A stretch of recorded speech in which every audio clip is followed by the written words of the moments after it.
Hi guys, Ronnie here and welcome to the workshop. Today I'm going to present my new road bike build for you who haven't yet seen it on Instagram. And as you might have already noticed, it's a 3T Strada, which is 3T is my bike sponsor for this year. So this is the first bike or frame that they sent me, and I built it up according to my specification. So I'm going to tell you a bit more about the components, why I chose them, and what will be the next upgrades, because this is not yet the final form of this bike. Now the Strada itself, it was a pretty radical or extremely radical design, I would say, when it was first released back in, 4 or 5 years ago. It had a one-by-only configuration, very deep aero tubing, and other funky little details. This is an evolution of that original bike, so it's still a very radical aero road bike, but it's also designed with comfort in mind and still has some pretty funky features. So let's get into it, starting from the front as always. Now before you look at this frame, and what I need to do is, well, you need to realize that it's sized slightly differently than some other brands that I've been riding previously. So normally I tend to go for a 52 centimeter frame from Specialized, for example, or from Faxer, my previous bike. This is a 54 on the accounts that the 51 from this was just too small. It's both a lot shorter in reach and slightly shorter in stack. So instead I decided to go for a 54 because this is longer in reach, which I do like, and slightly taller in stack as well, which I don't mind. So I decided this is going to be a better option for me. And even though this is a 54 frame, it looks extremely long visually because of the kicked back seat tube, but more on that later.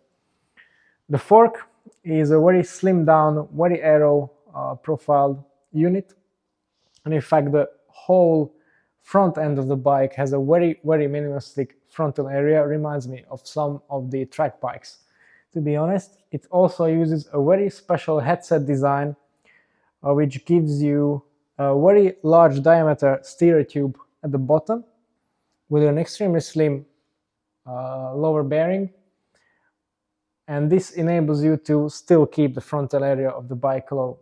It also uses kind of a bulge in front of the head tube itself, just to make this whole section deeper so the airflow stays attached to it. This new version also has a D-shaped steer in the top section, and this is to accommodate the internal cable routing, which is very neatly done, and it goes, well, just basically in front of this section, like a few other brands also do. And these go well into the, in my case, the Speco Aero cockpit that I'm using. You have basically all the neat design features that are used these days. So you get split spacers, you can adjust the stack without removing the headset. Another very neat thing is that because of the way it's designed, you can actually leave, which is what we've done, you can actually leave quite a lot of extra brake hose in there, which comes in handy with future adjustments or rebuilds or handlebar changes, anything like that. So very neatly done and very quick and easy to service comparatively to other integrated bikes. It actually ships with a proprietary stem that has a clamp that suits this D-shaped steer tube. And another neat thing is that the expander is already bonded into the steerer itself, and it's accessed via quite a long bolt, which enables you a lot of stack adjustment. So that's how the front end works on this bike. As I said, I've carried over my custom Speco handlebar from my previous builds. It's just a thing that's proven for me. It's comfortable, it's fast, really narrow, neatly mounts the bike computer, etc. So really happy with this. Few things that I need to address here. because of the washing and dirt and riding in various conditions, these lower bolts are starting to get corroded. So just like I've upgraded to the clamp bolts made from titanium, I'm going to do the same here. So that's one little thing. I also need to change the mount to one which also has a GoPro attachment to it. This is because we aim to do some aero testing with my Aero sensor later on, or the next few weeks, to try out various configurations for this bike. And I was also using a titanium bolt here to access or to compress the headset, but the one I've been using was not long enough for this bike, so I'm going to need a longer one for here. So these are the cockpit changes. I got the same Dura-Ace shift lever setup with sprint shifters. That's also being carried over, just like the front wheel, which is a head Vanquish 6, ceramic speed coated bearings in there, Continental TTTR tires, so very fast setup, so tubeless of course. Another funky feature of the fork is that it uses kind of a reversed flat mount, so it's basically what you get also on the back of the bike. And the advantage of this is that you no longer need this slotted adapter where you change the rotor side that you normally use to mount front flat mounts on other bikes. The upside, of course, is less complexity, less weight. For me, I don't know, I've been used to riding a 140mm rotor. Now I'm tied to 160. It does have a lot more stopping power, that's for sure. Also adds a bit of drag in terms of aerodynamics. And the big rotor is not really needed with my weight, but for bigger riders it will be a plus for sure.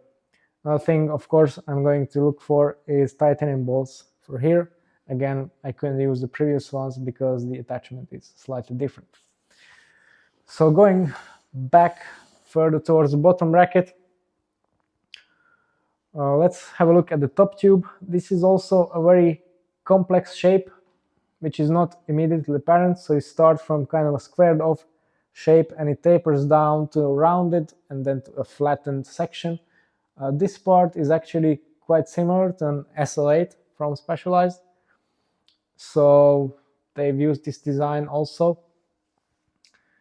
One thing that I really like is that the down tube, it's a camtail profile, really deep, very big tube, and it bulges out even more in this lower section, so it essentially shields your water bottles. So the frame is designed with water bottles in mind to be aerodynamic in the real world.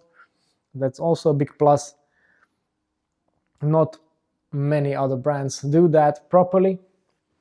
You also get 2 water bottle positions, which is also quite unique. So for training, of course, I'm going to use a double bottle setup. This is pretty standard, but you also have a very low section here where you can tuck the bottle completely up to the bottom bracket to make it extremely aerodynamic. And since I do have a couple of races on my calendar when we ride short loops multiple times, this is going to come handy because there a 1 bottle setup is going to work perfectly fine. The bottom bracket is also quite unique in the way that it's still press fit. So it's a 386 Evo, but it ships with an aluminum thread together cup design, which obviously it also has its pros and cons. The benefit of it is that the frame itself is lighter, it can be made more precisely, and the thread together design eliminates the possibility of tolerance issues or creaks or things like that. One thing I needed to change was the bearings in said cups, because I'm running rotor cranks with a large diameter spindle, a 30mm aluminum spindle, which need different bearings. But I didn't need to change the bottom bracket. I just removed the standard bearings and put in some oversized ceramic speed bearings in there. So that was a quick fix. Again, most of the drivetrain is carried over from my previous bike setup, so you may already be familiar with that. So just to gloss over it quickly, so it's a full race setup basically, apart from the cranks and the pedals. So rotor Alto 30 cranks, as already mentioned, power to max NG power meter, and for now the drivetrain is quite standard because it uses a 5339 double chainset with a front derailleur. However, that is one big change that's going to come.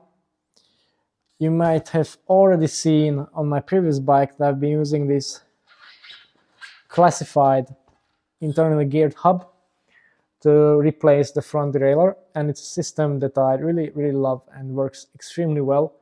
So I intend to use this one instead, with an oversized 58-tooth single chainring on the front, just to mimic my lower gear that I have on there now.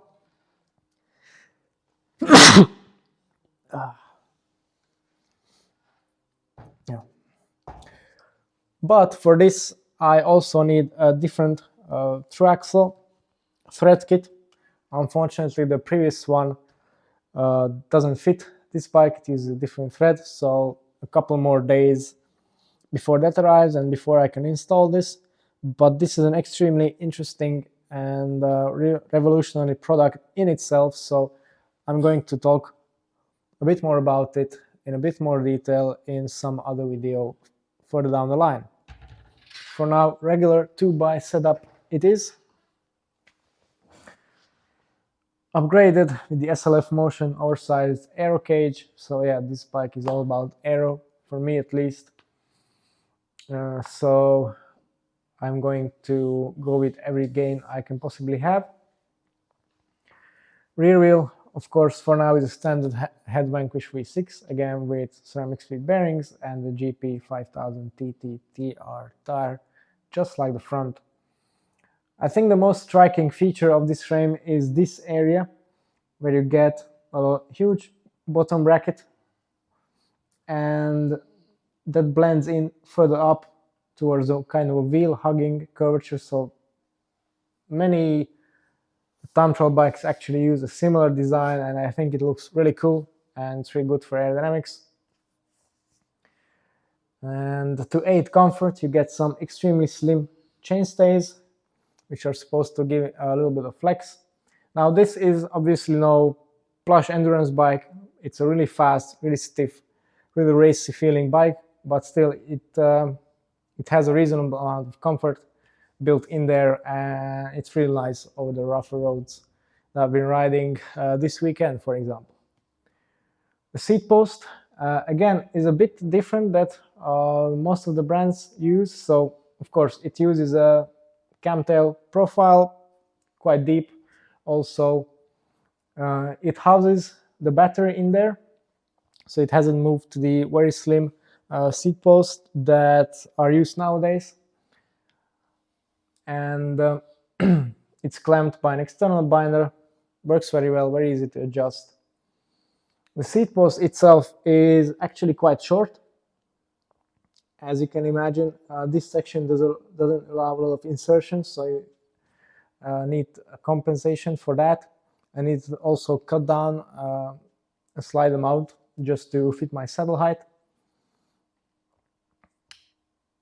And the binder uses an universal Ritchie style clamp. So again, that's a widely accessible part, very reliable, very easy to work on. And on top of it, I have a WOW Max saddle, which is a very exclusive, very lightweight, full carbon one-piece saddle that I've been riding for a few months now already, and I really like it. As for the other contact points, it's still Wahoo Aero pedals with the shortened titanium spindles, but the whole crank and drivetrain setup, well, I still have a couple of ideas how to optimize that one for more aerodynamics and also lighter weight, so stay tuned if you're into that. For now, in the next few days, we're going to change to a classified system, which will be also quite a radical shift from other regular road bike drivetrains, and I think it will match the radical nature of this bike overall. So if you're interested in future updates, then be sure to stay subscribed and keep your eyes peeled. Thanks for watching, and see you next time.